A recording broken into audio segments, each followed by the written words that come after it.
Buonasera a tutti, presenti e appassionati, speriamo, al primo dei 4 incontri organizzati dalla nostra associazione Perda Vita. Questo riguarderà la geologia della Sardegna, il relatore dottor Curreri Roberto, che è un geologo, quindi ci illustrerà insomma quella che è la conformazione della nostra terra. Abbiamo pensato di iniziare proprio dalla geologia perché l'idea è che la terra nella quale si vive di sicuro condiziona quello che è lo sviluppo sia storico, sia sociale e anche economico. Quindi come è la conformazione della nostra isola di sicuro ha condizionato quello che noi siamo oggi e quello che siamo stati ieri. Invito il nostro presidente Mario Azzeni a fare una piccola presentazione.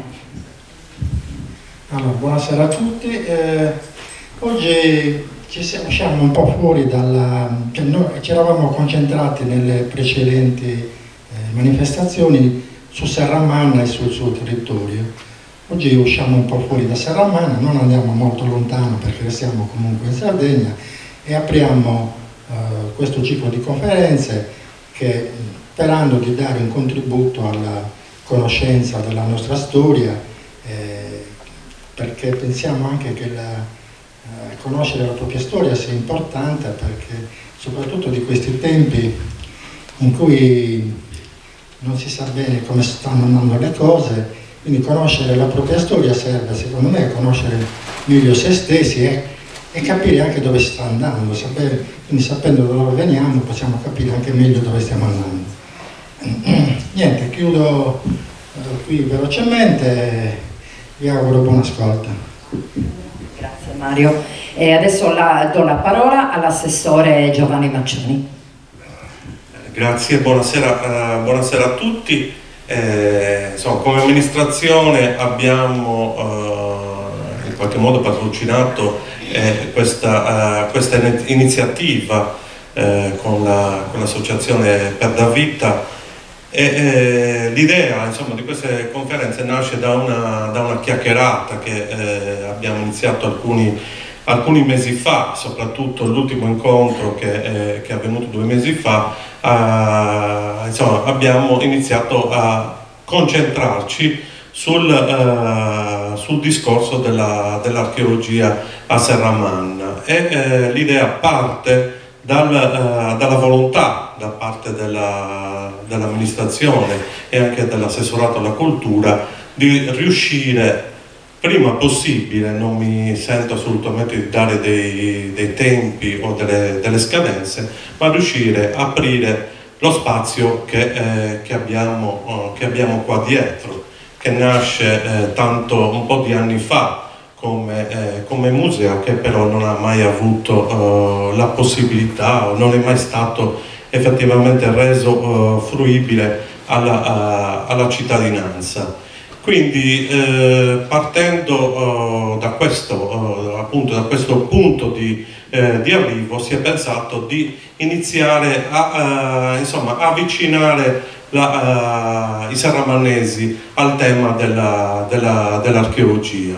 Quindi abbiamo ragionato sul fatto di partiamo con una serie di conferenze, con un ciclo di conferenze e stasera partiamo con questo primo appuntamento che ci porterà alla scoperta, come diceva anche il Presidente, alla scoperta della nostra isola, delle nostre origini. Quindi io veramente come assessore, noi come amministrazione ci auguriamo insomma di iniziare in maniera costruttiva questo percorso che ci porti all'obiettivo che ci siamo prefissati di riuscire a vedere insomma questo museo, questo spazio che nasce come museo finalmente aperto e soprattutto dare la possibilità ai cittadini serramannesi e non solo di poter finalmente vedere quelli che sono i reperti che sono stati trovati durante gli scavi archeologici che sono stati fatti a Serramanna, nelle campagne di Serramanna. Quindi io ringrazio l'associazione Per da Vita, ringrazio tutti voi per essere qua stasera e mi auguro veramente che questo sia un percorso che ci porti poi a dei frutti interessanti. Quindi buona serata, ringrazio naturalmente anche il nostro relatore, il dottor Curreri, che ci farà fare questo viaggio stasera nell'ambito della geologia, delle nostre origini dal punto di vista geologico. Quindi buon lavoro e buon ascolto a tutti.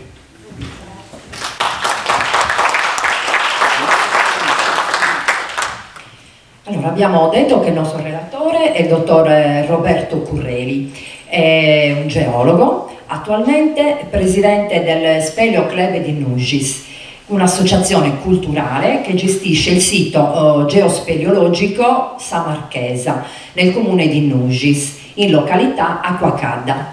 Questa associazione, ho letto, che valorizza il sito con la promozione di scavi archeologici all'interno di questa grotta proprio, che si chiama Acquacadda, mentre Sa Marchesa è una vecchia miniera, sbaglio dottor Curreri? Da cui si estraevano minerali come piombo, argento, zinco e rame. Ci è piaciuta l'idea di introdurre tutte queste conferenze con la lettura di un brano che noi abbiamo scelto dai tantissimi scrittori sardi che hanno raccontato la loro terra e come sanno fare.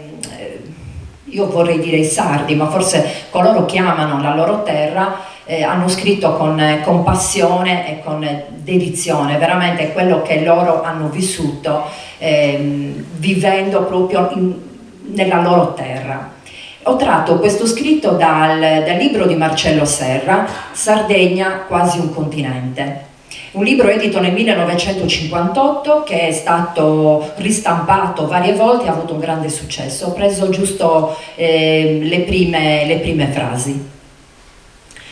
La Sardegna è un frammento della Tirrenide, il vasto continente naufragato in un'era lontanissima. Di quel continente l'isola serba nel suo grembo, nelle coste e nelle articolazioni, i diversi accenti e i molteplici aspetti.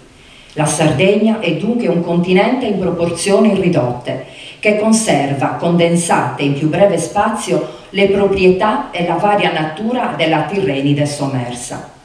La sua struttura geologica è infatti una delle più complesse.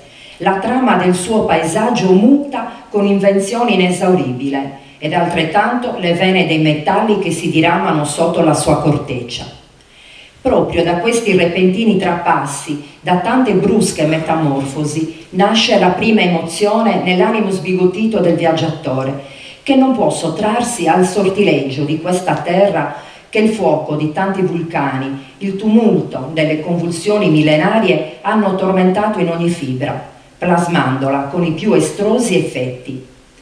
Emersa da un mare solitario come l'orma di un dio, ancorata in questa aperta distesa d'acqua come una zattera di granito, sulle sue sponde batte la lacre maestrale e la tramontana d'Europa e si insinua il grave scirocco d'Africa. Il ritmo del suo paesaggio può rammentare i lineamenti di altre regioni. In realtà se ne discosta profondamente, perché diversi sono il midollo, la scorza e l'espressione di questa terra, diversa la natura, diverso e imprevedibile il gioco mutevole delle prospettive, che si spiega dinanzi a chi percorre le sue lunghe strade. Così gli accostamenti e le affinità con altri luoghi risultano ad un attento esame illusorie ed effimere, tanto che alla fine ognuno di noi si arrende alla conclusione più ovvia e consueta, ma anche più vera, che è questa: la Sardegna assomiglia soltanto a se stessa. Grazie. Lascio la parola a dottor Curreri. Prego. Si sente? Mi sentite? Allora, buonasera a tutti. Grazie all'Associazione Per da Vita per avermi invitato. Niente, in realtà io dovrò curare una parte che è la geologia della Sardegna, quindi la descrizione geologica di questa bellissima nostra terra.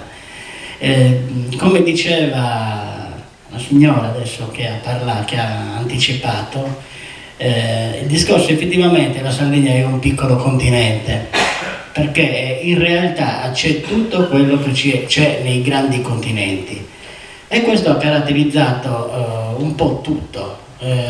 L'uomo è forse l'ultimo arrivato in questa splendida terra. Voi considerate che i primi ominidi sono datati, diciamo, un primo ominide è datato intorno ai 7 milioni di anni, e sono delle scimmie, però veramente scimmie antropomorfe con caratteristiche umane. Mentre il primo ominide vero e proprio è datato intorno ai 3 milioni e mezzo di anni, e tutti trovati in Africa, prevalentemente nella zona della Rift Valley. Noi in Sardegna abbiamo per adesso, diciamo, come ritrovamenti accertati, come diceva il compianto professor Carlo Luglier, sono solo quelli del Mesolitico, quindi possono essere datati 8-9 mila anni avanti Cristo. È indubbio il discorso del Paleolitico, qualcuno dice che è stato ritrovato, qualcun altro lo mette in dubbio. Comunque non sarebbe strano che ci fosse l'uomo del Paleolitico, anche perché, come vediamo, sulla base delle vicende geologiche si sono creati quei cosiddetti ponti naturali, dove la terra emersa si riallacciava quasi alla penisola italiana, salvo un piccolo stretto, una piccola parte che a ridosso dell'isola d'Elba poteva essere un piccolo braccio di mare che poteva essere superato tranquillamente anche con dei tronchi o delle zattere. Quindi potevano tranquillamente venire a piedi dal continente, quindi dall'Europa, attraverso la penisola italiana, saltare in Corsica e venire anche in Sardegna. Quindi niente di strano, è solo da trovare diciamo, la testimonianza. Il professor Luglier diceva: noi abbiamo delle cose, dei segnali che indicano la presenza dell'uomo paleolitico in Sardegna, in realtà però non abbiamo il contesto, mentre per l'uomo mesolitico il contesto c'è, perché avevano fatto delle datazioni al radiocarbonio su delle ossa umane, quindi avevano dato dei dati scientifici abbastanza precisi. Comunque, trascurando questa piccola premessa, io vorrei iniziare a parlare un po' della geologia della Sardegna. La Sardegna è una terra molto antica, è fra le più antiche d'Europa. L'Italia non esisteva assolutamente quando viveva la Sardegna e galleggiava, come diceva Serra, in un mare di granito, un mare di magma. Sapete che il granito non è altro che un magma che si è raffreddato. In realtà questa terra, che era antecedente ai magmi granitici, galleggiava proprio su questo magma e si muoveva in questa posizione. Diciamo, questa colonna cosiddetta stratigrafica indica i diversi periodi, diciamo le diverse ere, più che diversi periodi, le diverse ere geologiche, e a fianco ci sono i periodi. Sulla vostra sinistra vedete che ci sono il Paleozoico, quello che ha la cornicetta rossa, che è l'era primaria, poi c'è il Mesozoico, quello in verde, che è l'era secondaria, e c'è quello in giallo che è l'era terziaria o il Cenozoico.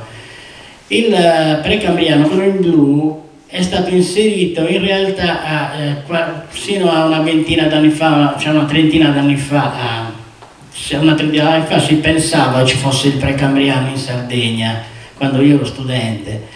In realtà poi hanno smentito queste teorie dicendo che questi erano degli affioramenti che erano stati trovati nella zona di Teulada, che l'avevano chiamata formazione di Bitia.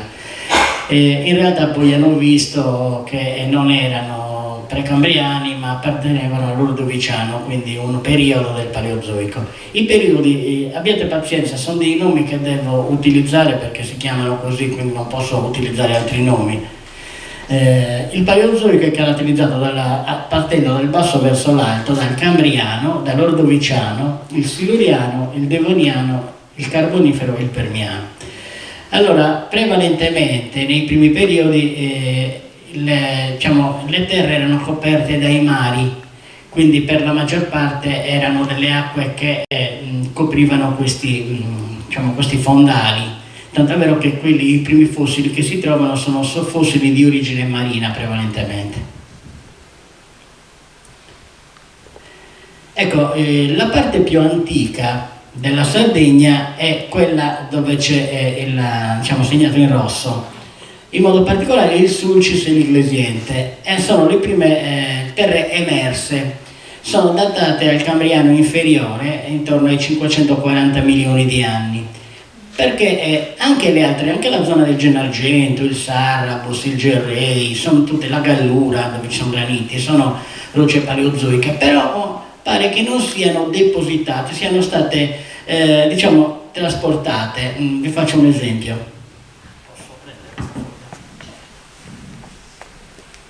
Allora, immaginiamo che questi siano degli strati depositati sotto i fondali marini. Poi per la formazione adesso sono orizzontali, li vedete che sono orizzontali questi fogli?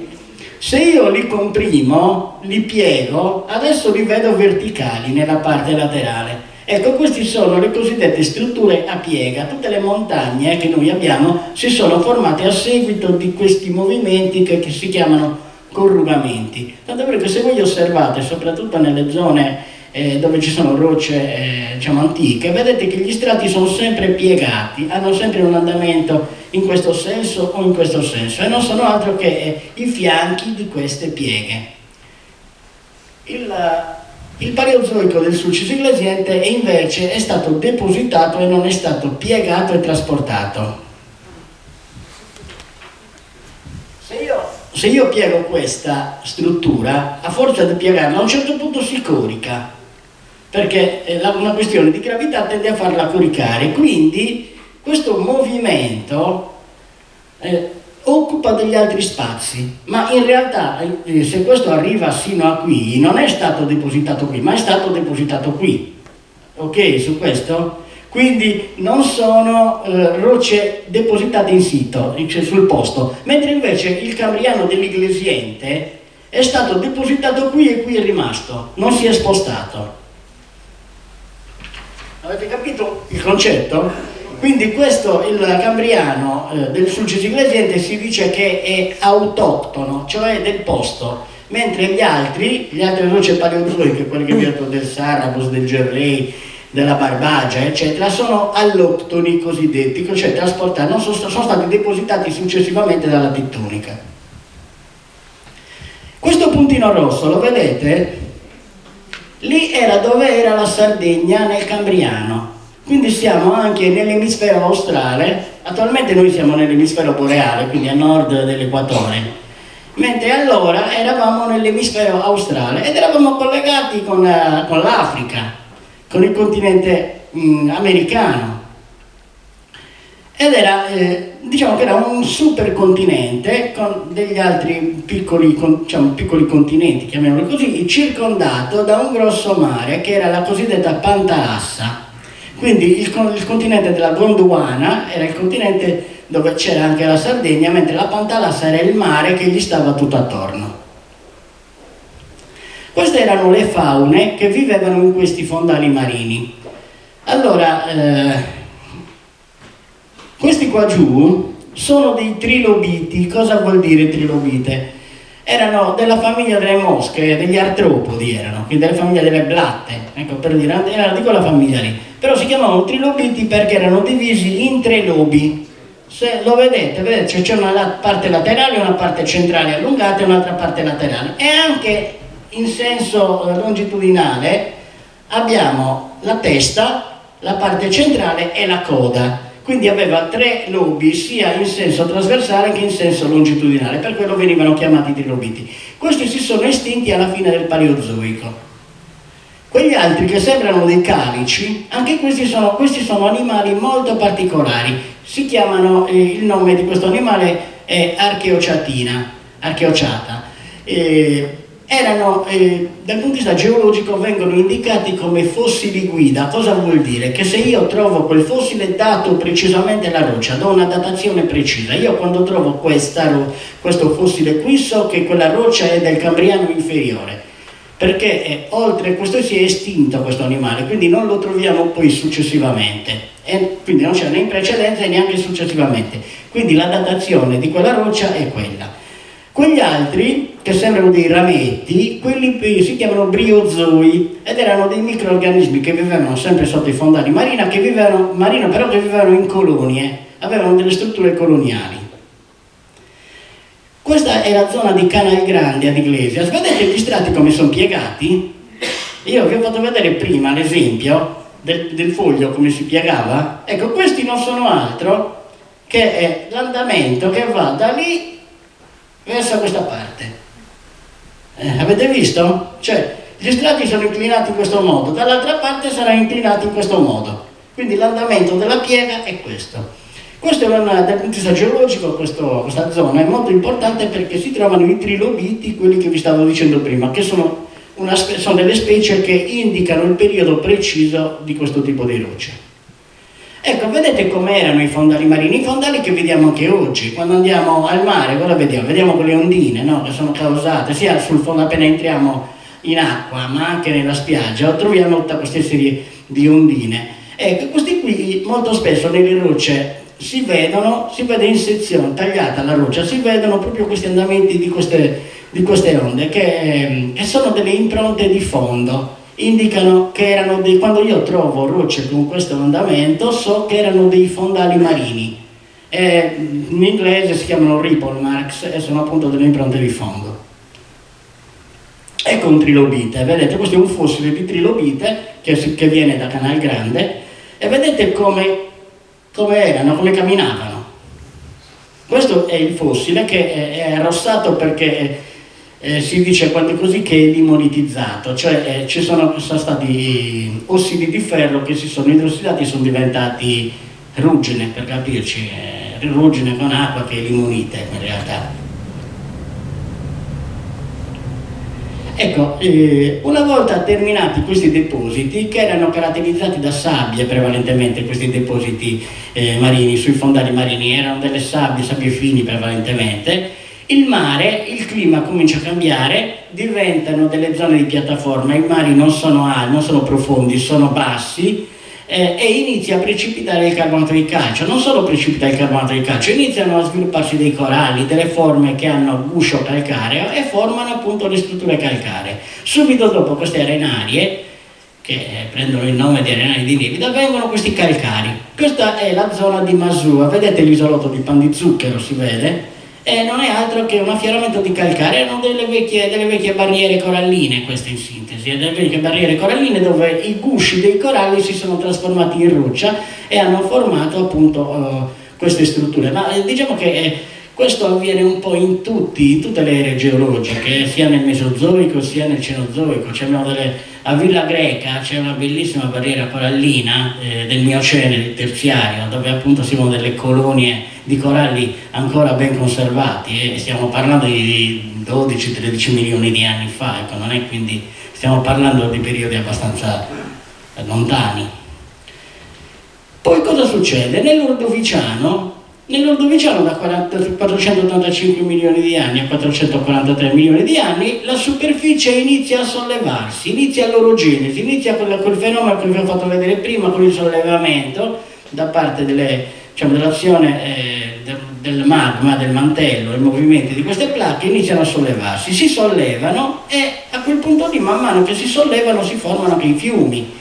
Piove, quindi si formano questi grossi fiumi che erodono la roccia e tendono a sfociare anche sia a mare, come avviene anche adesso, la stessa identica cosa, sfociano a mare e trasportano tanti sedimenti. In questo caso formano un cosiddetto conoide, vedete che è una forma di cono, tutto il deposito, quello bianco, un conoide. Guardate che molti paesi pedemontani, molti paesi che sono ai piedi della montagna, sono costruiti sui conoidi. Io vengo da Nuges e Nuges è costruito su un conoide alluvionale cosiddetto. Sant'Adi, che è vicino, è costruito in un conoide. Villa Cidro, per non andare lontano, una parte di Villa Cidro è stata edificata su dei conoidi, su materiali che sono stati erosi dalle montagne e depositati sul fondo, che tendono ad avere questa forma.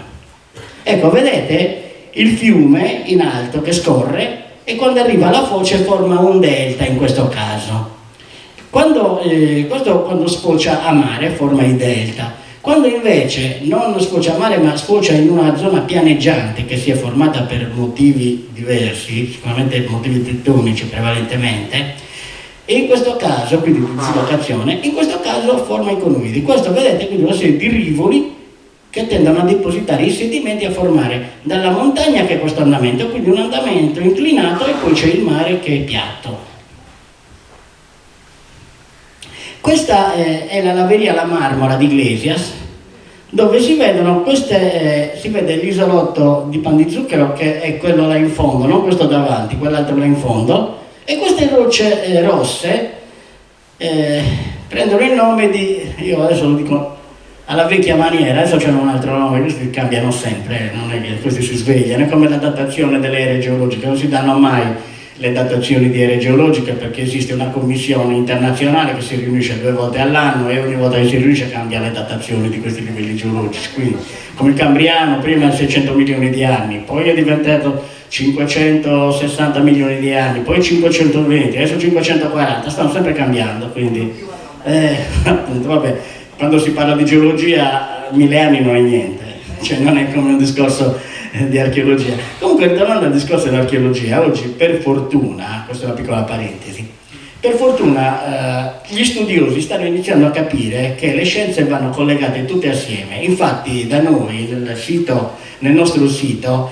si sta scavando una grotta dove stanno trovando importantissime testimonianze dell'età del rame. Ci sono diversi studiosi, oltre che gli archeologi che scavano, quindi dipende dal Dipartimento di Beni Culturali, ci sono gli antropologi che stanno studiando le ossa umane, ci sono i chimici e i geologi che stanno studiando i sedimenti, quindi tutta la stratigrafia verde, quindi anche la geologia come è legata all'archeologia. Conoscere una stratigrafia archeologica è molto importante e i geologi fanno quello, i geologi che si occupano di quaternario in modo particolare fanno tutta questa serie di stratigrafia. Voi considerate che, adesso non mi ricordo chi è, quando è proprio un periodo Covid, lo leggerete prima, è stato dato il Nobel per la medicina a uno scienziato americano, per avere isolato il DNA dell'uomo di Neanderthal, dei neandertaliani. Beh, chi ha fornito 3 denti per lo studio del Neanderthal è Peresani, che è un geologo che insegna archeologia, però è un geologo che ha studiato, era un paleontologo che ha studiato i resti umani, ha trovato il cranio di un Neanderthal e un paio di denti gli ha dati a questo specialista per individuare. Ecco, questo per capirci come le scienze sono collegate tutte tra di loro. Ci sono i botanici, gli archeobotanici che studiano i resti vegetali, ci sono gli archeozoologi che studiano gli animali dell'antichità, non i paleontologi che studiano i fossili, ma questi qui studiano gli animali dell'antichità, come viveva l'uomo, come allevava questi animali, e come cacciava questi animali. Ecco, diciamo, questi qui si occupano, come li macellavano. Addirittura questi archeozoologi riescono a capire anche come macellavano e come tagliavano la carne con i segni che ci sono nelle ossa a seguito delle pietre che usavano, quello che usavano per macellare. Questa è sempre la laveria La Marmora, è sempre depositata su quelle rocce che vi ho detto prima, che prendono il nome di Puddinga ordoviciana. Quindi nell'ordoviciano stiamo parlando di intorno ai 480 milioni di anni, ecco.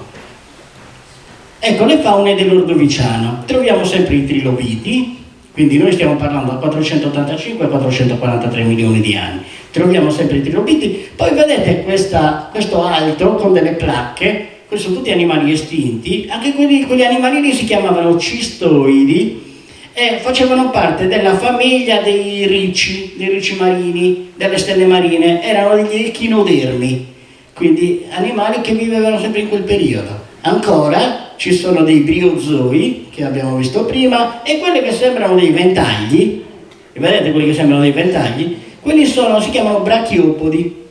E sono simili alle conchiglie, simili alle arselle, solo che vivono con un peduncolo. Vedete che hanno una sorta di ramo attaccato al fondo. E questi sono animali che hanno avuto un'evoluzione bassissima. Questo è importante, sono specie molto antiche che vivono tutt'oggi, non è che abbiano 500 milioni di anni. Però la specie non è modificata, non ha subito evoluzione. I brachiopodi sono animali che sono tutt'oggi viventi, ma hanno subito pochissima evoluzione. L'uomo invece essendo una specie molto giovane rispetto alle altre specie, ha avuto un'evoluzione elevatissima. Qualche studioso dice che anche sarà una specie destinata ad estinguersi molto velocemente proprio per la iperspecializzazione. Questi sono terreni dell'Ordoviciano, vedete il colore quando sono rossi. Ma questo invece è diciamo un mollusco, un lamellibranco si chiama, la famiglia dei lamellibranchi. Anche qui vedete che contrariamente a quelli che abbiamo visto prima, che avevano il peduncolo, i brachiopodi, in questo caso hanno un umbone, questa parte qui dove si collegano le due conchiglie. Quando compriamo le arselle non le apriamo, come le ruotiamo, la cerniera, quello lì sono caratterizzate da queste protuberanze che prendono il nome di umboni e si differenziano non solo per quello ma anche per quello rispetto ai brachiopodi. Il colore arancione, ricordato sempre la limonitizzazione. Questi sono animali che sono diventati roccia, sono diventati pietre. I fossili non sono altro che esseri viventi che si sono trasformati in roccia. Passiamo al Siluriano successivamente. Il Siluriano da 443 a 419 milioni di anni. Dove lo troviamo? Questo lo troviamo ancora sempre nella zona del Paleozoico, però lo iniziamo a trovare anche, come l'Ordoviciano, anche nella zona del Sarrabus e del Gerri, però non è autoctono, non è sul posto. A Flumini Maggiore si trova il Siluriano autoctono, cioè depositato in situ, che è caratterizzato da questi animali che sembrano dei calamari. Vedete? Questi animali si chiamano Orthoceras. Erano della famiglia dei cefalopodi, della famiglia delle seppie, dei calamari, erano di quella famiglia lì. C'è una cosa molto particolare, questi fossili che si trovano a Flumini Maggiore sono molto simili ai fossili che si trovano in Marocco. Quindi sta a significare che una parte del Marocco era attaccata alla Sardegna oppure faceva parte dello stesso blocco, perché questi animali vivevano in quel mare. Quegli altri che sembrano delle cose sospese, vedete, sembra c'è la testa con quei rametti che scendono verso il basso, anche questi sono animali estinti e si chiamano graptoliti. Anche questi qui vivevano in questo tipo di fondali. Vivono ancora i trilobiti, vedete? I trilobiti sulla destra ci sono ancora. Ecco, questi per esempio sono fossili di Orthoceras che vengono da Flumini Maggiore. Vedete, la moneta sta a indicare un po' le dimensioni, si mettono sempre per indicare le dimensioni, se no non si sa quanto è grande. La fotografia non mi indica la dimensione. Ecco, per esempio, un errore che fanno gli archeologi, adesso stanno cambiando, ma prima facevano le fotografie dei monumenti e non si sapeva che dimensioni avevano. Quindi ci va sempre il termine di paragone per capire un po' le dimensioni che hanno. Questo invece partiamo al Devoniano. Il Devoniano nel Sulcis non c'è. Perché non c'è? Perché la maggior parte non è che non sia stato depositato, è stato depositato anche quello, solo che essendo in terra immersa è stata erosa dagli agenti atmosferici. Quindi i fiumi cosa hanno fatto? Hanno eroso completamente tutte queste parti. Tanto vero che nel Sulcis, come in altre parti, cosa troviamo? Troviamo i graniti. I graniti non erano altro che dei magmi che si sono depositati successivamente. Poi a seguito dell'erosione di questo che stava sopra i magmi granitici, oggi noi non troviamo queste rocce sino al Devoniano, dal Cambriano al Devoniano, ma troviamo il granito. Però non vuol dire che non sono stati depositi, c'erano ma sono stati erosi successivamente. Questo è nel Sarrabus Montelora, però pare che abbiano trovato un po' di Devoniano anche a Carbonia, un piccolo affioramento di Devoniano a Carbonia, mentre prima si pensava che il Devoniano non ci fosse. Considerate però che qui io parlo del Sulcis.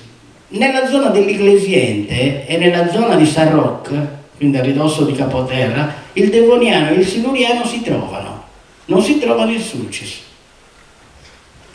Ecco, questo invece è il carbonifero, questa è l'ala di un insetto. A Iglesias, nel bacino di San Giorgio, è caratterizzato dalla presenza di resti vegetali. Erano delle foreste che si sono fossilizzate e noi troviamo appunto dei resti vegetali. Voi considerate che i giacimenti di antracite, di carbone fossile, non erano altro che delle vecchie foreste che si sono pietrificate. Si sono carbonizzate perché sono state coperte da dei sedimenti soprattutto potevano essere coperti anche da acqua, e sapete che nell'acqua non avviene il processo di combustione, cioè se noi buttiamo un ramo fuori, cosa succede? Che se andiamo dopo un paio di mesi non c'è più niente. Se noi un ramo lo buttiamo in acqua, andiamo dopo 50 anni c'è ancora quel ramo, perché l'ossigeno atmosferico non attacca la sostanza organica e quindi non la brucia, non avviene un processo di combustione. Infatti nei fossili, quando ci sono fossili di vegetali, la matrice è sempre scura. Perché come quando andiamo nel sottobosco cosa troviamo? Troviamo sotto il fogliame troviamo lo strato di humus che è nero, è scuro. Infatti il principio è lo stesso.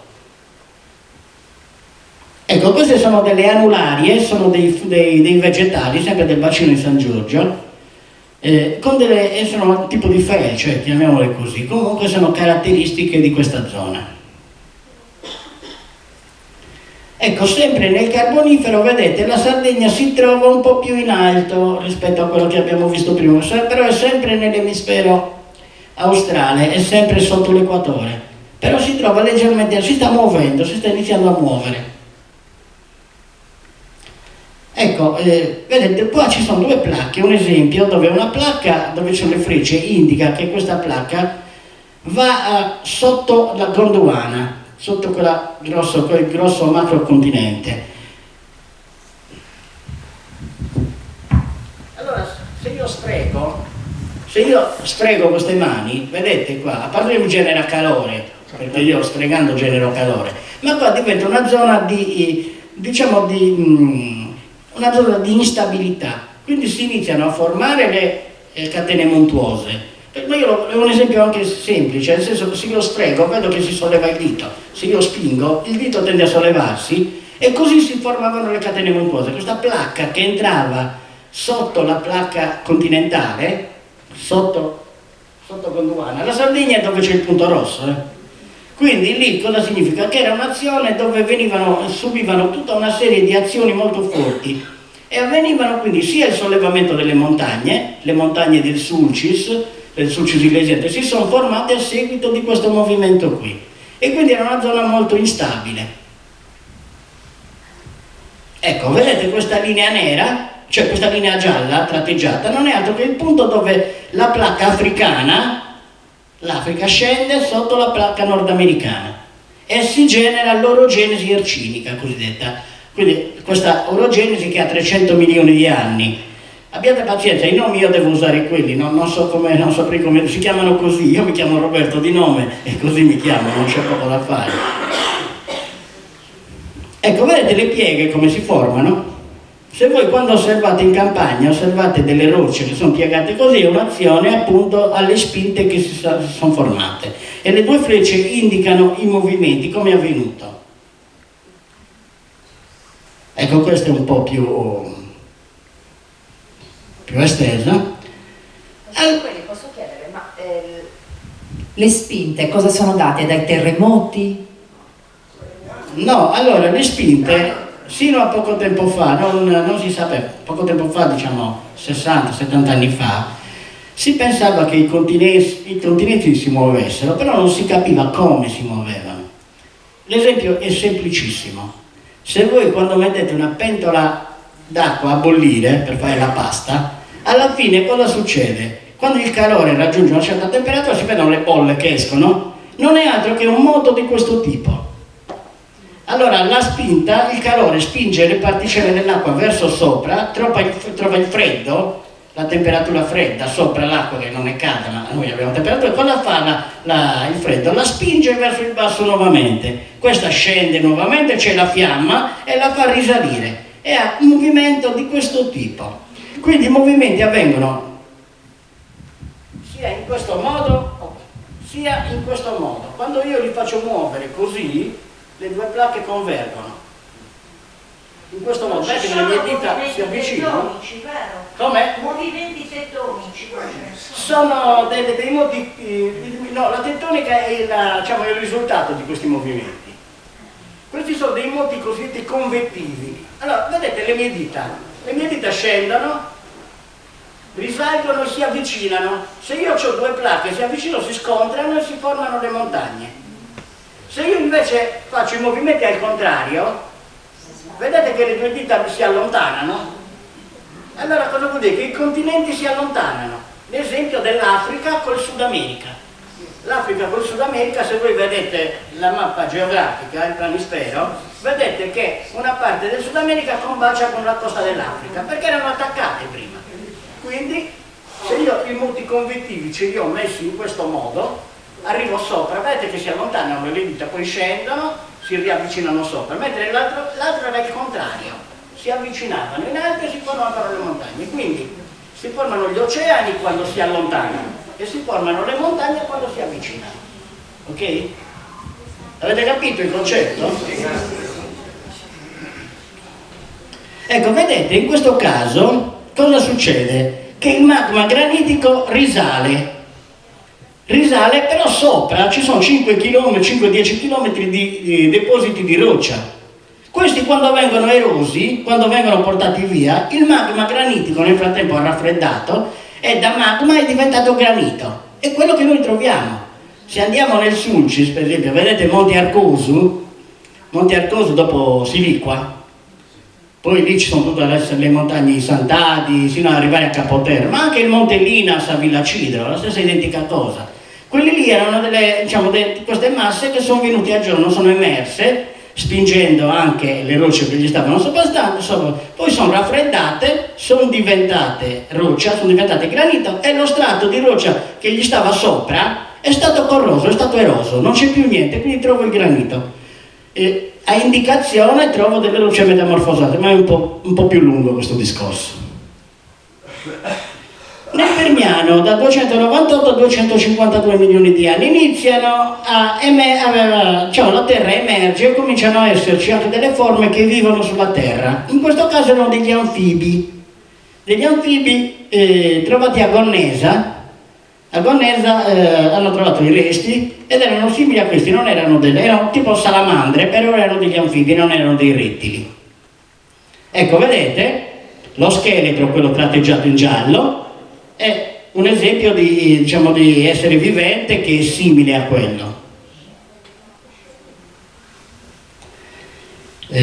Sempre il Permiano è caratterizzato anche però da vulcanesimo. Nella zona di Capo Teulada, fra Sant'Annarresi e Teulada, ci sono degli affioramenti di rocce vulcaniche del Permiano, quindi di 250 milioni di anni.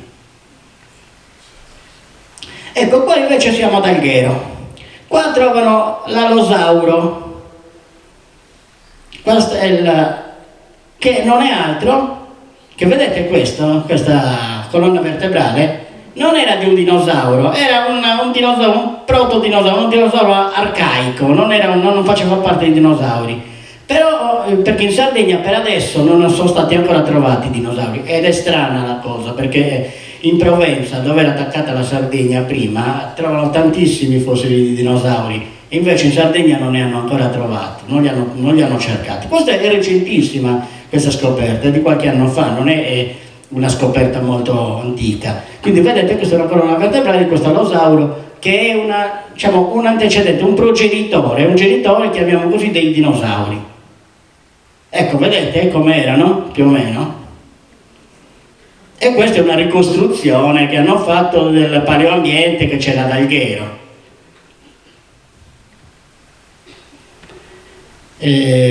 Questi iniziamo a vedere i graniti. Nel Carbonifero, oltre che abbiamo visto che ci sono i resti vegetali, quindi giacimenti di carbone in Nord Europa, ma anche in Sardegna, la zona di Seui e di Seulo, ci sono giacimenti di antracite, che sono giacimenti di carbone del Paleozoico antichi, hanno 300 milioni di anni, mentre invece quello del Sulcis ha 40 milioni di anni, è molto più recente il carbone Sulcis, che purtroppo per motivi di inquinamento è molto trattato, bistrattato, chiamiamolo così. Comunque questi sono i graniti, vedete, sempre paesaggi granitici, li conosciamo tutti, un po' la Sardegna, quando andiamo nelle zone costiere molto spesso li vediamo, questi sono abbastanza caratteristici e suggestivi. Passiamo al Mesozoico, quindi 252-66 milioni di anni, questo è Perdaliana e sono tacchi, sono i cosiddetti tacchi mesozoici di calcari e non sempre fondali marini. Ecco, vedete, il Mesozoico è questo verde con la cornicetta rossa, però sono ritracciato in verde, e si parte dal Triassico dal Giurassico e dal Cretaceo. Allora, vi dico una cosa veloce. Allora, il Mesozoico, più che il Mesozoico, il Triassico, che troviamo nell'Appennino, negli Appennini, anche parte delle Alpi, hanno dei nomi particolari che ve lo dico, non vi interessa niente, ma ve lo dico ugualmente. Si chiamano scitico, anisico, ladinico, norico, carnico e retico. In Sardegna il Triassico si chiamano Bunsenstein, Muschelkalk e Kuiper, e sono termini tedeschi. Infatti il Mesozoico sardo è simile a quello che c'è in Germania, che c'è in Francia e che c'è in Spagna, e non ha niente a che vedere con il Mesozoico che c'è nell'Appennino, quindi nella penisola italiana. Ecco, vedete dove si sviluppa? È questo blu, questa cornicetta rossa, vedete ci sono tutte quelle chiazzette in celeste? Quelle sono gli affioramenti di Mesozoico, però ce li abbiamo anche giù nella zona di Portopino e di Sant'Antioco, c'è il Mesozoico anche in quella zona lì. Prevalentemente comunque la zona è il Supramonte, la Codula di Luna, la zona dei Tacchi come stavo dicendo prima, eccetera. Il Supramonte ve l'ho detto, e sulla destra, sulla sinistra invece è nella Nurra, lo troviamo nella Nurra, ad Alghero in modo particolare, e poi come vi ho detto prima nel Sulcis Iglesiente, Portopino e Sant'Antioco. Poi c'è qualche chiazza all'interno della Sardegna. Ecco qua vedete che nel Mesozoico la Sardegna si trova in alto. Vedete qua giù quelle due protuberanze, una è l'Africa e una è il Sud America. La vedete qua giù? Come c'è quella sorta di canale blu che separa l'Africa dal Sud America. Iniziano a separarsi. Il continente si sta sgretolando, si sta aprendo. Ricordatevi che ogni era geologica, quando finisce un'era geologica, finisce con grandi estinzioni di massa. Nel Permiano sono estinte circa il 60% delle specie viventi, si sono estinte. Come avviene nel Mesozoico, nel Cretaceo c'è una estinzione di massa, tra cui i dinosauri e le ammoniti sono i principali, che si sono estinti i geologi quindi classificano le ere geologiche alla fine di un'era geologica, la classificano con le grandi estinzioni di massa. Ecco, vedete com'era la Sardegna nel Mesozoico?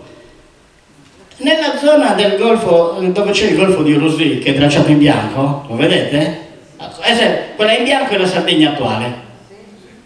Quella invece, che così è la Sardegna che c'era nel Mesozoico. Vedete che dove c'è il golfo di Orosei era tutto mare, e i fiumi che sfociavano, quelle insenature, non erano altro che i grandi fiumi che dall'entroterra sfociavano verso il mare. E anche nel Sulcis Iglesiente, come vi ho detto prima, Portopino e Sant'Antioco, c'era mare, come c'era mare nella zona di Alghero, nella Nurra. E lì era tutto mare, mentre l'altro era invece terra emersa. Quindi il mare inizia a depositare i suoi sedimenti in quelle zone lì, che poi verranno sollevate e oggi troviamo quel tipo di roccia. Ecco, questa è Perdaliana, è caratterizzata dalle rocce antiche, le rocce metamorfiche di 500-470 milioni di anni, poi ci sono i conglomerati mesozoici del Mesozoico, che sono appunto 170 milioni di anni, quindi sono triassici, il cosiddetto, prima vi ho detto il Bunsenstein, e sopra ci sono invece i calcari dolomitici, che è il Tacco, che sono intorno ai 166-152 milioni di anni, che sono del Giurassico. Il famoso Jurassic Park, non l'avete visto, no? Sicuramente. Ecco, il Tacco di Jerzu, vedete, erano delle scogliere, erano delle barriere coralline queste, delle barriere coralline che poi sono diventati roccia, e oggi lo troviamo sotto forma di roccia. Il monte è tutta vista a Galtillì, quindi stiamo arrivando alla zona del Monte Albo anche, quindi nella zona di Siniscola. Ecco, vedete, questo è il biancone di Orosei. Vedete questi coni che si vedono? Vedete quei coni? Quelli sono fossili, sono gasteropodi della famiglia dei bocconi, per capirci. Ecco, quindi vedete, questo è il cosiddetto biancone di Orosei, che è un calcare, un marmo, chiamiamolo così, dove si vedono i resti fossili. Cioè, quindi vivevano su questi fondali marini, vivevano tutte queste specie che una volta morte sono state fossilizzate e oggi ci danno le testimonianze della loro presenza. Ecco la fauna del Mesozoico. Cosa troviamo troviamo quella specie di calamari che non sono degli ortoceras che abbiamo visto nel Siluriano, ma questi prendono il nome di belemniti. I belemniti sono altri fossili, altri animali che vivevano in questi fondali. Erano tipo calamari, ma erano di queste dimensioni, piccolini, non erano grossi, raggiungevano 10 cm al massimo. Poi quegli altri, che sembrano dei calamari, delle seppie più che calamari, quelle sono delle goniatiti, anche queste, delle goniatiti che erano già nel Permiano, e le altre sono delle ammoniti. Erano una sorta di seppie che vivevano dentro un guscio arrotolato. Poi a volte non era neanche arrotolato perché si è arrotolato. Quelle altre che invece, che sono quelle conchiglie allungate, prendono il nome di nerinee. Ecco, queste qui noi le troviamo nel Mesozoico sardo, soprattutto nella zona di Alghero, ma ce ne sono stupende in Francia, che sono simili a quelle che ci sono ad Alghero, quindi altra testimonianza che la Sardegna era attaccata alla Francia, perché i fondali marini dove si sono depositati questi fossili erano gli stessi. Quegli altri sono ricci, questi sono ricci di mare, quegli altri sono sempre brachiopodi, vivono ancora. Vedete, vivevano nel Paleozoico e li troviamo anche nel Mesozoico. Questo invece sono altri fossili del Cretacico, quindi 142-66 milioni di anni. 66 milioni di anni, ricordatevi quando si estinguono i dinosauri. Anche questi qui, che sembrano delle tazze, dei bicchieri, erano dei molluschi tipo conchiglia, solo che una conchiglia era più lunga, quella più alta, e l'altra che copriva. La conchiglia è così, no? Si chiude la conchiglia. Ecco, questa aveva un calice e l'altra il tappo. Ecco, quel tipo di fossile prendono il nome di rudiste. Anche questi si sono estinte con i dinosauri, come i belemniti anche si sono estinti con i dinosauri. Quindi rudiste, brachiopodi, ci sono sempre i brachiopodi, e le ammoniti che si estinguono anche quelle con i dinosauri, quelle conchiglie arrotolate. Questa è l'isola di Tavolara, che stranamente è tutta attorno alla zona di Olbia, che è granito. Questo è calcare mesozoico. Poi a fianco c'è un'isoletta piccolina che si chiama l'isola di Molara, che è di granito ed è quasi a fianco. Quindi questo si è conservato, il calcare mesozoico di Tavolara si è conservato. Monte Albo, Siniscola, Lula, quella che andando verso Olbia, se si prende la strada da Basanta si vede benissimo, il Monte Albo è quello che c'è e si vede sulla sinistra. Passiamo al Cenozoico. Allora, il Cenozoico prima veniva distinto in due parti, Cenozoico e Neozoico. Il Neozoico è il quaternario. In realtà oggi chiamano tutto Mesozoico. Quindi anche il Neozoico viene inglobato nel quaternario. Questo è il castello di Las Plasas, si vede in fondo, che è formato su depositi miocenici, e queste barumini.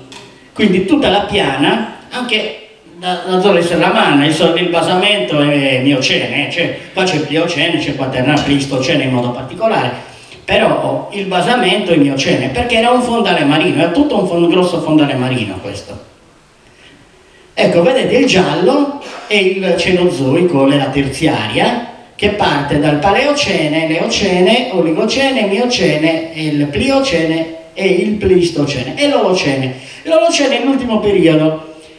In sintesi, l'Olocene dal punto di vista archeologico è importante perché mi fa passare l'uomo dal Paleolitico al Neolitico. Cioè nel Paleolitico in Europa l'uomo rincorreva le prede perché era ghiacciato, c'era la glaciazione Vormiana. Quindi cosa faceva? L'uomo per poter mangiare doveva cacciare e rincorrere le prede. Quando mi cambia il clima, quindi da un clima glaciale diventa un clima interglaciale cosiddetto, quindi climi caldi, noi siamo in pieno interglaciale, anzi sta anche finendo l'interglaciale, in questo periodo l'uomo cosa fa? Cambia il clima, non ha più la necessità di andare a correre a catturare le prede, può tranquillamente coltivare il terreno, mangiare di quello che coltiva e allevare il bestiame, perché può anche coltivare il foraggio per il bestiame, quindi non diventa più nomade ma diventa sedentario, vive qui. Infatti in Sardegna, adesso per parlare un po' di archeologia, il Mesolitico, l'uomo del Mesolitico, ipotizzano che fossero delle comunità limitate, non avevano grandi popolazioni, non era una popolazione unica, ma erano delle popolazioni limitate. E il professor Roulier diceva che sicuramente si erano anche estinti i mesolitici in Sardegna e i neolitici quindi sono giunti successivamente. Lui non lo può più confermare perché purtroppo non c'è più, però questa poteva essere. Comunque ricordate che l'Olocene non è altro che la parte dove c'è stata una variazione climatica nel Pleistocene antico, quindi nella glaciazione Vurmiana. Si è passato da un periodo glaciale a un periodo caldo, a un periodo interglaciale. Nel terziario vedete che adesso è molto più lungo il quadrato, il rettangolo diciamo rosso, perché lì si è formata la cosiddetta fossa sarda, cioè la Sardegna si è smembrata in due grosse parti, il Sulcis Eglesiente da una parte e il Sara, Buggerrei, Barbagia, eccetera, dall'altra parte, con una serie di isolotti intermedi. Quindi si può dire che nel Miocene la Sardegna era un grosso arcipelago. È dovuto a che cosa? Vedete dove si trova? La catena alpina si trova a seguito della spinta africana verso la spinta euroasiatica. Si formano tutta quella serie di catene. La catena alpina si vede, sono sempre strutture ad arco, si chiamano strutture ad arco perché la formazione tende ad avere sempre una forma ad arco. Quindi l'Africa spinge verso l'Eurasia e si formano le Alpi. Ecco, formandosi queste Alpi si creano dei cosiddetti ponti naturali, di cui alcune specie, vedete, l'Iberia, quindi la Spagna, le Baleari, la Sardegna, la Corsica, la Calabria. La Calabria era un pezzo di Sardegna. E così via, l'Aquitania, che è la parte francese. Quindi si sono creati dei ponti naturali dove c'è stata la migrazione di queste specie, fra cui l'Epiodonte, che l'Epiodonte era un tapiro che nell'Eocene è stato trovato per la prima volta, un mammifero, è stato trovato per la prima volta in Sardegna a Baquabis, a Gonnesa veramente, anche questo. Ecco, questo è un frammento di mandibola di Lepiodonte, che appunto è una specie di tapiro, ecco, ed è il mammifero più vecchio d'Italia. La datazione è 50-46 milioni di anni, trovato a Gonnesa anche questo, nel lignitifero di Gonnesa. Ecco, vedete adesso nel terziario dove si trova la Sardegna, siamo nell'emisfero boreale, non siamo più nell'emisfero australe, non siamo a sud dell'equatore, ma siamo a nord dell'equatore e siamo più vicini alla Spagna. La stellina ci indica dove eravamo. Ecco, questo cerchio ci indica dove eravamo, era tutto in evoluzione, l'Africa spinge, si formano tutte le catene montuose, si formano le Alpi, si formano i Balcani, si forma il Caucaso, si formano tutte queste catene montuose che poi proseguiranno con l'altopiano anatolico, con l'altopiano iraniano, eccetera. Ecco, vedete la Sardegna 23 milioni di anni fa come era. La Sardegna e la Corsica e le Baleari erano attaccati alla Francia e alla Spagna. Una parte dell'Atlante marocchino e algerino, una parte quindi del Marocco e dell'Algeria erano in quella posizione. La Calabria era lì, vedete che la Calabria ha fatto un viaggio più lungo per posizionarsi dove è adesso. Infatti, come dicevo prima, i geologi calabresi dicono che l'Aspromonte è un pezzo di Sardegna. Una crociera nitropici. Vedete com'era nel Miocene, 18 milioni di anni fa?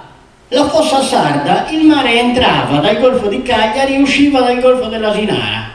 E qui è stato ipotizzato come una crociera nei mari tropicali. Era un grosso arcipelago, si può dire.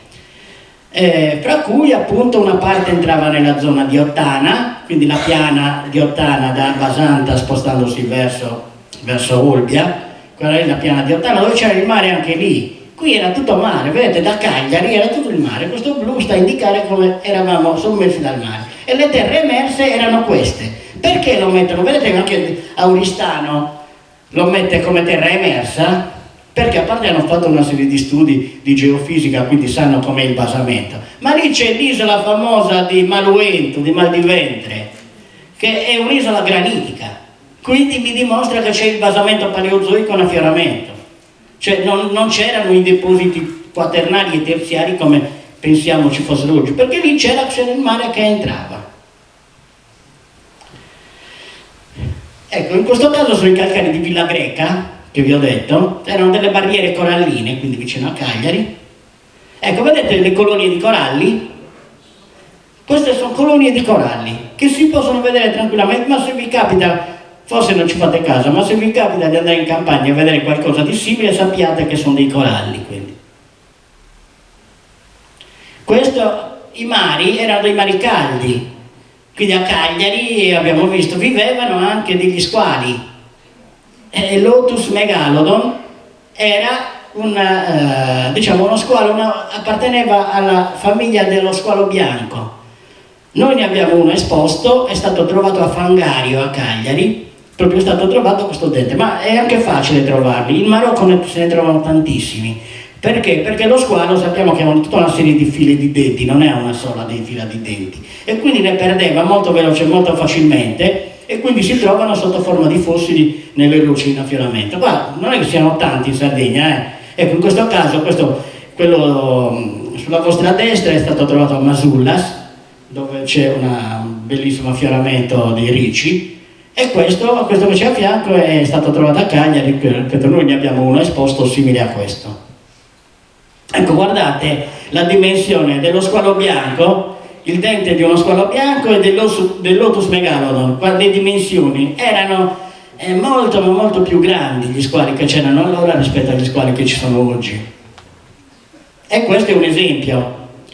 Vedete, lo squalo bianco 6-8 metri, il megalodonte arrivava da 14 a 16 metri di lunghezza, quindi c'è il subacqueo per far vedere la dimensione, la proporzione fra i due. Questo invece è un sirenide, e che sono anche questi animali che vivono. Questi sono famosi perché lanciano delle onde, erano le famose sirene di Ulisse, no? Dell'Odissea. E appunto sono animali di questo tipo che oggi non vivono più. Vedete dove vivono? Ci sono le zone, quelle in blu, dove vivono attualmente questi sireni. Questo è un dugongo. Sono degli animali paciocconi, grandi, enormi, non sono pericolosi, non sono... Ecco, mentre voi considerate che in quel periodo vivevano anche nei nostri mari.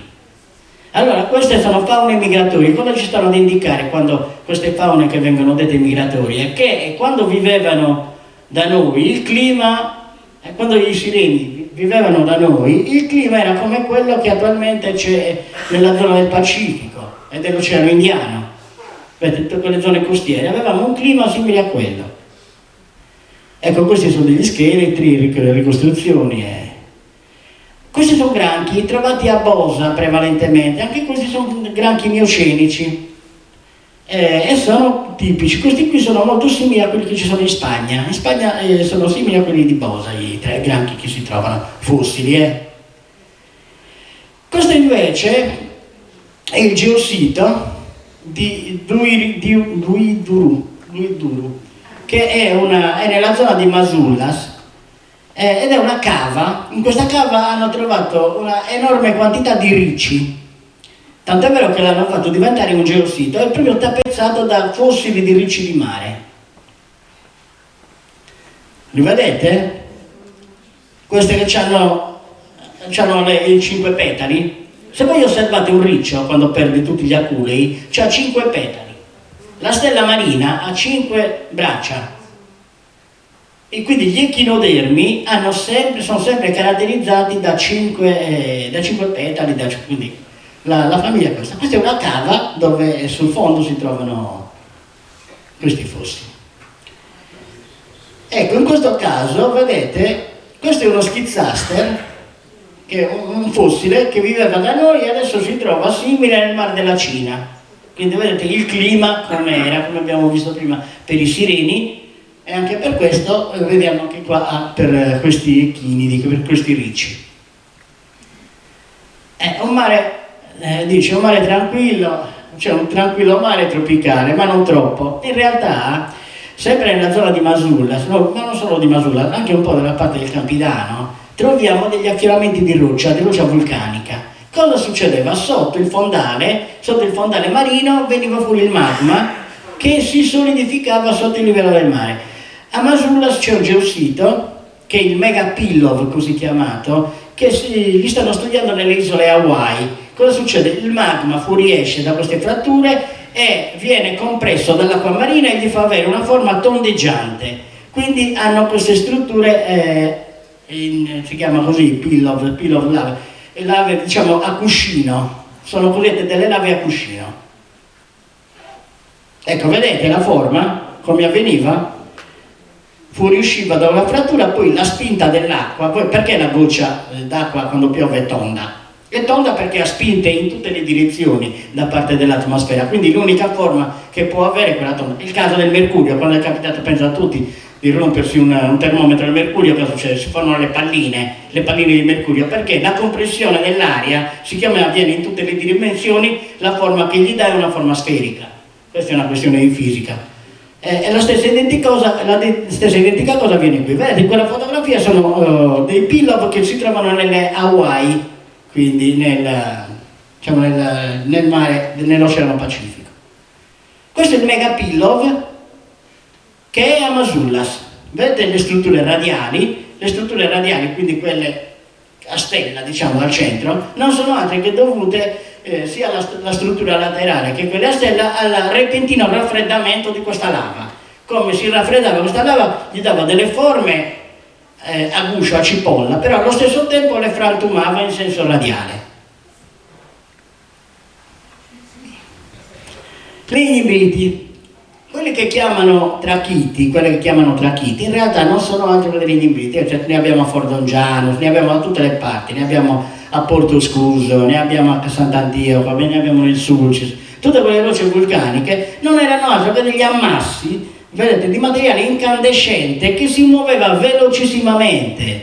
molto velocemente e andava a coprire tutto quello che c'era, che gli stava sotto.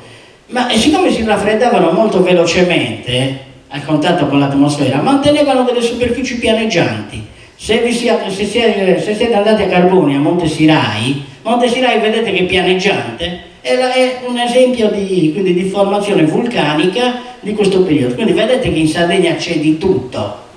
C'è anche un vulcanesimo antico che è molto importante, oltre che un vulcanesimo recente.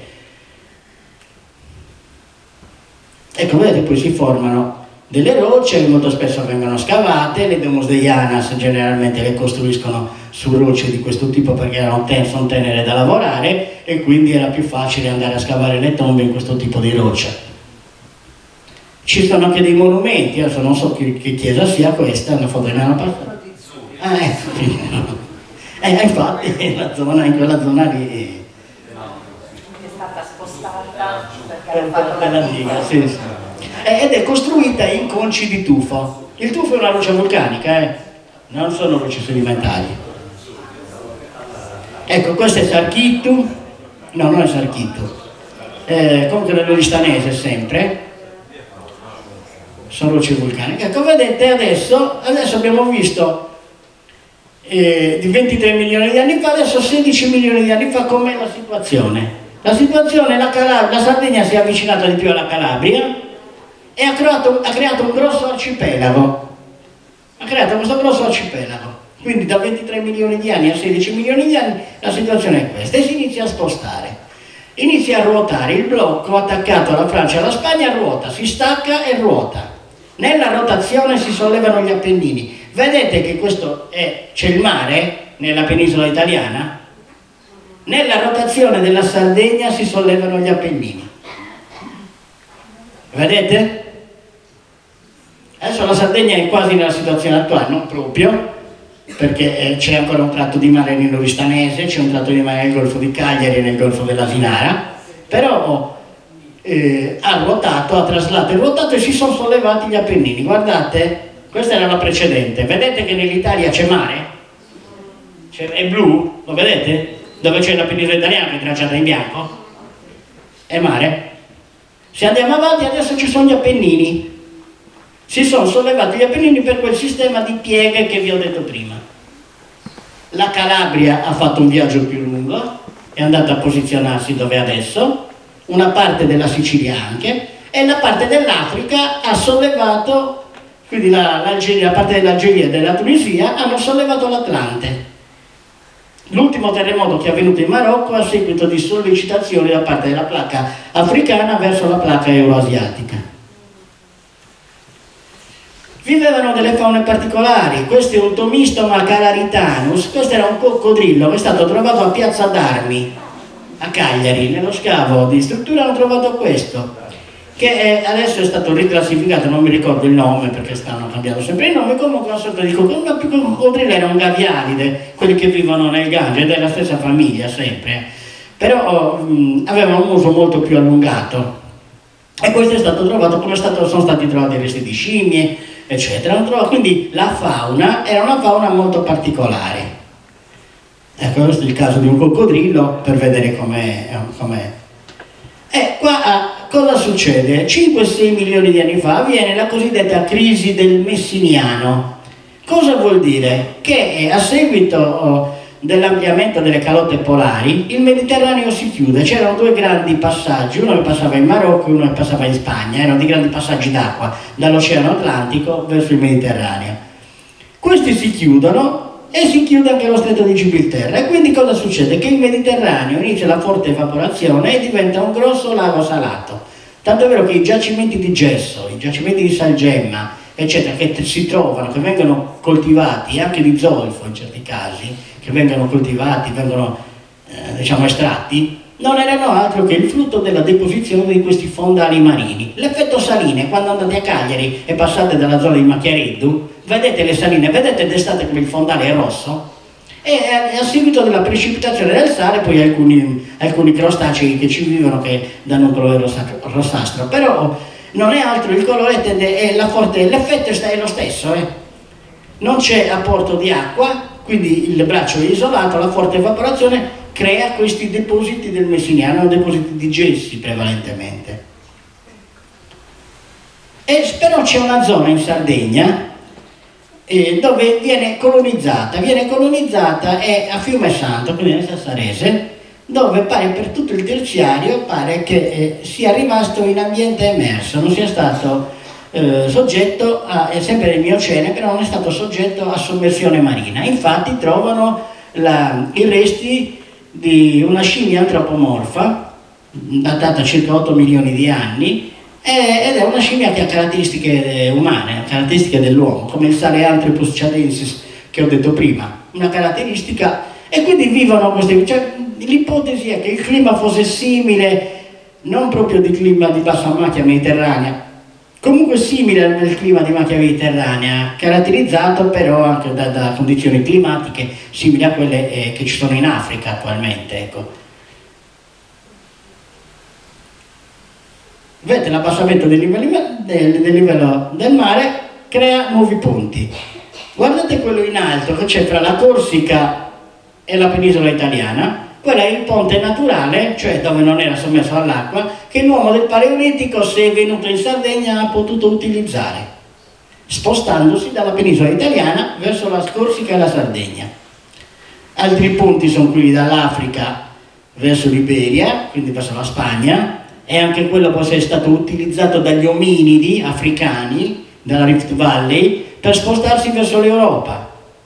Un altro potrebbe essere lo stesso ponte dalla Sicilia, dall'Africa alla Sicilia, che si sono spostati verso il continente europeo. Infatti potrebbe essere quello un ponte, ma potrebbe essere un altro ponte anche quello dell'Istmo di Suez, dove l'uomo ergaster migra dal centro dell'Africa, dalla Rift Valley, migra, e l'uomo ergaster supera questi ponti naturali e se ne va nel Caucaso, dove trovano, in una località, Manisi si chiama, trovano 5 crani di individui di uomo, di Homo georgicus così chiamato, una datazione 1.800.000 anni fa. E questo è un Homo ergaster che si è spostato, poi l'Homo ergaster si è spostato nuovamente in Asia quando ha evoluto in Homo erectus, eccetera, eccetera. Poi vediamo che successivamente c'è un'altra migrazione che è l'Homo heidelbergensis, che si sposta sempre dall'Africa, se ne va in Europa. Infatti il primo esemplare lo trovano in Germania, prende il nome di Homo heidelbergensis perché l'hanno trovato nella valle di Heidelberg in Germania, però gli ominidi li trovano in Africa, li trovano in Etiopia, li trovano in Kenya, quindi quello è uno che si è spostato dall'Africa, si è spostato in Europa e poi lì è evoluto in uomo di Neanderthal, in Homo neanderthalensis. Ecco, qui trovano l'abbassamento dei mari, creano nuovi ponti e quindi nuove faune migrano verso di noi. Questo è il macaca maiori, trovato nel Monte Tutta a Galtellì. Questa è una mandibola, un cranio di una iena, quindi erano faune che vivevano in climi che noi non abbiamo adesso, erano climi differenti, sempre nei giacimenti di Monte Tutta. Hanno aperto anche lì delle cave di tuvenandi, materiale da utilizzare per l'edilizia, e hanno trovato tutti questi resti di fossili. Ecco, vedete i macachi, esempio della iena, e questi sono i Prolagus sardus, che erano dei lagomorfi. Qualcuno dice che sono dei roditori, i paleontologi quando gli dicono che sono dei roditori si arrabbiano, perché sono dei lagomorfi, dicono, quindi erano simili ai conigli, è un incrocio fra un topo e un coniglio, possiamo dire così. Però anche qua c'è stata un'estinzione di massa e non si capisce per quale motivo si siano estinti completamente. Qualcuno dice che si sono mangiati, che l'uomo lo mangiavano, ma sembra strano che sia estinto perché se li mangiava. Se ne trovano talmente tante di ossa, braccia ossifere, se ne trovano in ambienti di grotta in modo particolare, se ne trovano talmente tante che sembra troppo strano che si siano estinti perché l'uomo se li è mangiati. Comunque questo pare che nel periodo preistorico vivesse, perché hanno trovato tantissime ossa anche come resti di pasto. Ecco, vedete come poteva essere, tipo il pica che vive adesso, mi sembra che vive in Australia. Il Monte Arci, questo è il vulcanesimo recente.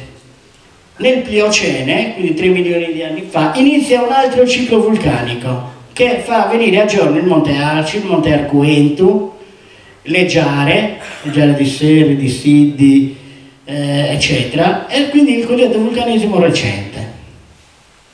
Ecco, questo è il Monte Arci, Trebina Longa e Trebina Niedda, Trebina Longa e Trebina Lada. Quando si sono formate, vedete, quello tratteggiato era l'ipotesi dell'altezza del vulcano.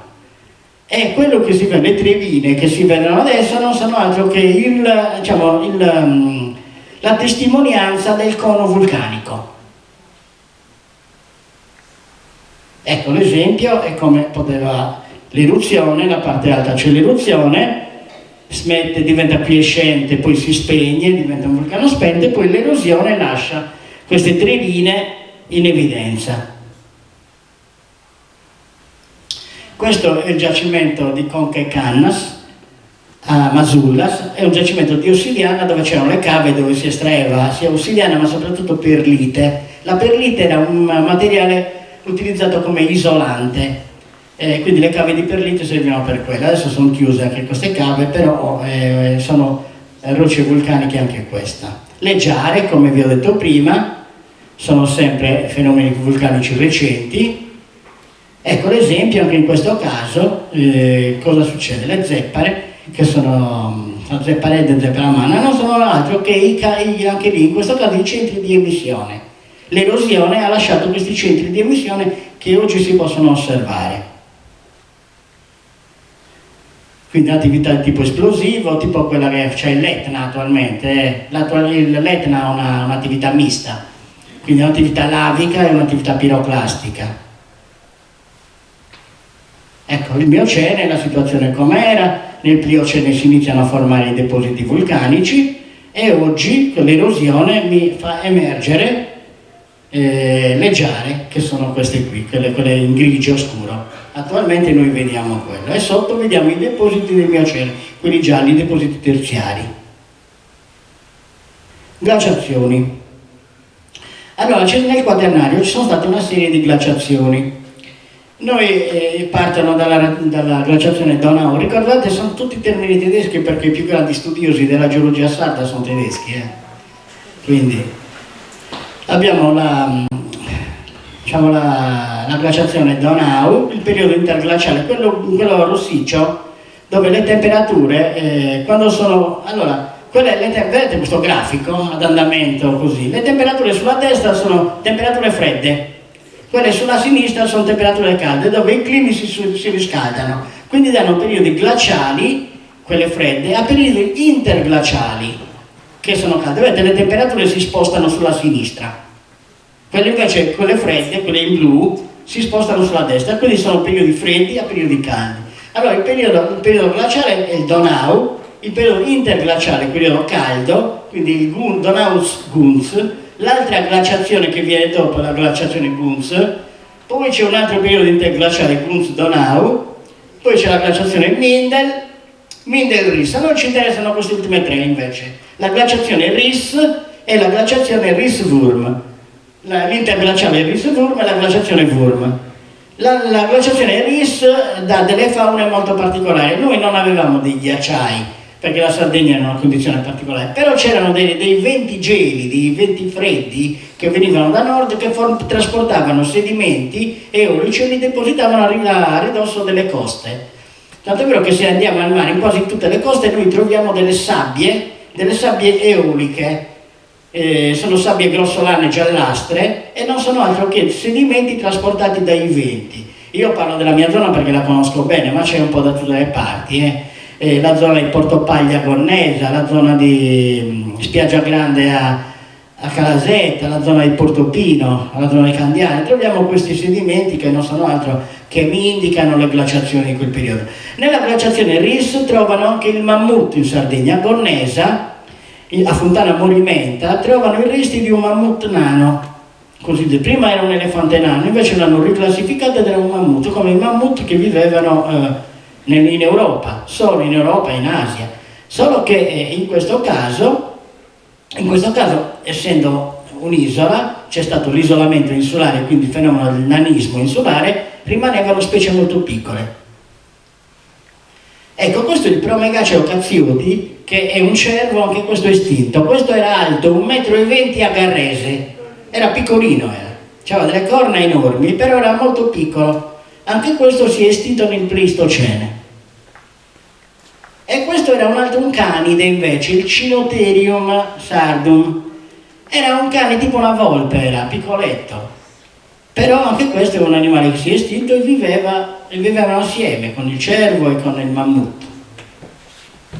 Ecco, vedete ad esempio il mammut nano, che è il mammut da marmora, la marmorai, cosiddetto. Adesso si chiama mammut pigmeo, si chiama Sardinian Pygmy Mammut. Mammut pigmeo perché era piccolino. L'attività vulcanica in Sardegna finisce 100.000 anni fa, quindi gli ultimi sono appunto a Cheremule, il monte Cucureddu, poi c'è anche da un'altra parte, sono gli ultimi, si vedono queste scorie vulcaniche, sono coni di scorie e sono abbastanza recenti come formazione, quindi non è che è una zona stabile fino a un certo punto, perché attualmente stanno rivedendo anche il discorso dei terremoti, perché non sia poi così stabile la Sardegna, perché i terremoti ci sono anche in Sardegna, ne stanno segnalando, sono di breve entità ma se stanno segnalando. E infatti nella nostra grotta l'ipotesi può essere che quel sito sia stato abbandonato a seguito di un evento naturale, che poteva essere un terremoto. Voi considerate che i ritrovamenti sono datati 2500 a.C., quindi stiamo parlando di 4500 anni fa. Poteva essere avvenuto anche un terremoto che ha fatto abbandonare questa gente, si è spaventata e non c'è passata più,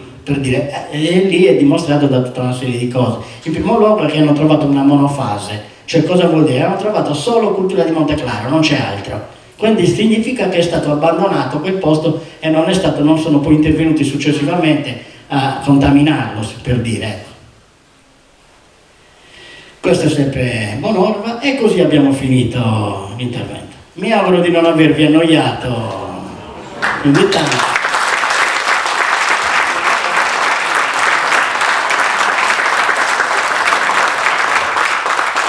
Grazie dottor Curreri, io non lo so se tra il pubblico c'è qualche curiosità, qualche domanda, qualcosa che magari vorreste approfondire.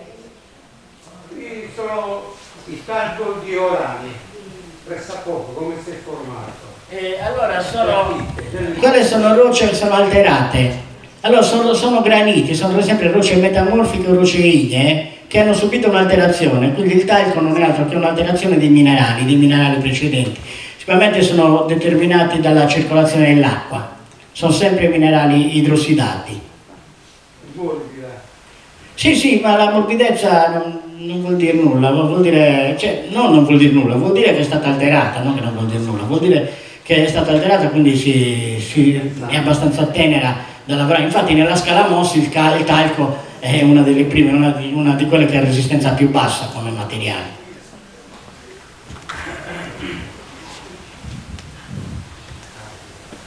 Io avrei una curiosità, volevo che magari ecco, ci potesse spiegare meglio il Campidano, questa pianura alluvionale, perché è così fertile, perché appunto c'è questa ricchezza nel terreno.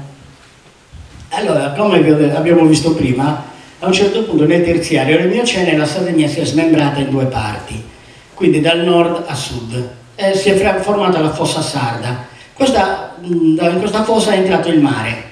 Il Campidano, a seguito di quegli eventi vulcanici che abbiamo visto del Pliocene, non c'è stato altro.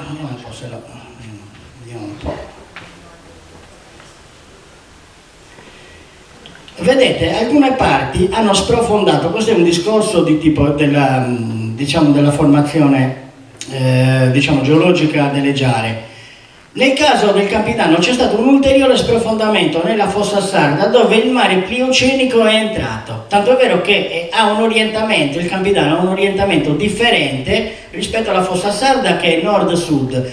Invece il Campidano ha nord-nord-est, sud-sud-ovest, cioè anzi il contrario, nord-nord-ovest, sud-sud-est come orientamento. Perché è fertile? Perché ci sono dalle zone in rilevamento, quindi dalle zone strutturali, c'erano le montagne che venivano erose da questi fiumi. I fiumi trasportavano tutto questo materiale e quando trovavano, se la pendenza è alta, il fiume come erode trasporta ciottoli, quantità di ciottoli di grosse dimensioni. Quando invece comincia a diminuire la pendenza, il materiale che viene depositato è più fine. Tanto è vero che è molto sabbioso, i suoli del Campidano sono molto sabbiosi e molto limosi, quindi hanno le caratteristiche di permeabilità giuste per una facile lavorazione. Oltretutto sono pianeggianti, quindi sono facili da lavorare anche, ma è dovuto al fatto che i sedimenti trasportati da questi fiumi, una volta che perdevano forza, andavano depositati. Immaginate di avere una bacinella e sopra una montagna di sabbia, una collinetta di sabbia. Voi fate scorrere l'acqua prende velocità, poi quando arriva in questa bacinella cosa succede? Che anche se l'acqua scende ed è ricca di sedimento, il sedimento viene depositato in modo lento. Quindi sui fondali si hanno i sedimenti più fini, la parte più fine che rende appunto fertile il suolo. Questo è il sistema, nel senso che l'erosione dei grossi blocchi erano sia a est che a ovest. C'erano i blocchi, c'era il Monte Linas, c'era quindi i rilievi dell'Arborese, i rilievi dell'Iglesiente del Sulcis, dall'altra parte c'erano i rilievi del Saragos, non solo del Saragos, della Marmilla, quindi del Miocene della Marmilla, eccetera, eccetera, della Trecenta. Quindi le erosioni di questi fiumi confluivano nel Campidano di Cagliari e nel Campidano di Oristano. Riempito la Sì, sono i sedimenti di riempimento, tant'è vero che sotto si vedono, io ho visto delle bellissime immagini fatte con dei georadar, con dei radar, non dei georadar, sono radar sistemi che vanno a vedere i sottofondi tramite onde, dove si vedono sotto questi sedimenti del Pliocene, nella zona di Oristano, quindi Receti, si vedono tutti i cammini vulcanici che ci sono sotto. In sezione si vedono benissimo i cammini vulcanici che sono stati riempiti da tutti questi sedimenti trasportati dai fiumi. Quindi se noi troviamo molte conchiglie, per esempio nella zona di Seia e Sperda, siamo andati a fare una volta un'escursione, Abbiamo trovato questo terreno, era pieno di conchiglie. Io non sono d'accordo, quelli sono resti di pasti. Ma eravamo in un posto dove non c'è traccia di insediamento, poi io non lo so, però era pieno di conchiglie. Poi questo chiaramente è discutibile. No, adesso a parte gli scherzi, resti di pasto, voi considerate che nel Tirreniano, io parlo di zone costiere, nel Tirreniano, Sant'Annaresi, per non andare, io parlo della mia zona. Sant'Annaresi, noi nell'entroterra si trovano nei terreni, proprio vicino al centro abitato di Sant'Annaresi si trova una marea di conchiglie, tantissime conchiglie. Perché? Perché voi considerate che fra la glaciazione Ris e la glaciazione Wurm c'è il periodo interglaciale, anzi fra la glaciazione wurmiana in modo particolare c'è l'interglaciale, che il Tirreniano viene detto, dove il livello del mare si è sollevato di 12-13 metri. Cioè noi rispetto all'attuale, 120.000 anni fa, avevamo un livello del mare alto rispetto all'attuale di almeno 10 o 12 metri. Quindi immaginatevi che tutte quelle aree erano coperte dall'acqua ed erano delle zone paludose, degli stagni erano, dove vivevano quando, penso che vi sia capitato un po' a tutti di andare a pescare arselle, a me è capitato. I fondali marini cosa sono? Sono scuri, sono neri e le arselle vivono in quel tipo di ambiente dove le acque non sono salmastre, non sono né dolci né salate, sono miste. Quindi si crea quell'ambiente. Voi considerate che 12 metri più alti, se noi abbiamo a Sant'Annaresi il punto più alto avrà 25 metri, ma sulla parte pianeggiante sono 7-8 metri sull'attuale livello del mare. Se il livello del mare era più alto di 10 metri, quello è tutto coperto dall'acqua. Quello che un po' dicono oggi per Venezia. Dice, se i ghiacci si sciolgono Venezia verrà sommersa, New York verrà sommerso, perché sono tutte città costruite a livello del mare. Se il livello del mare si alza di 8 metri, immaginiamo 8 metri è molto e non è poco, quanto entra il mare all'interno. Quindi resti di pasto ci deve essere anche lì il contesto però.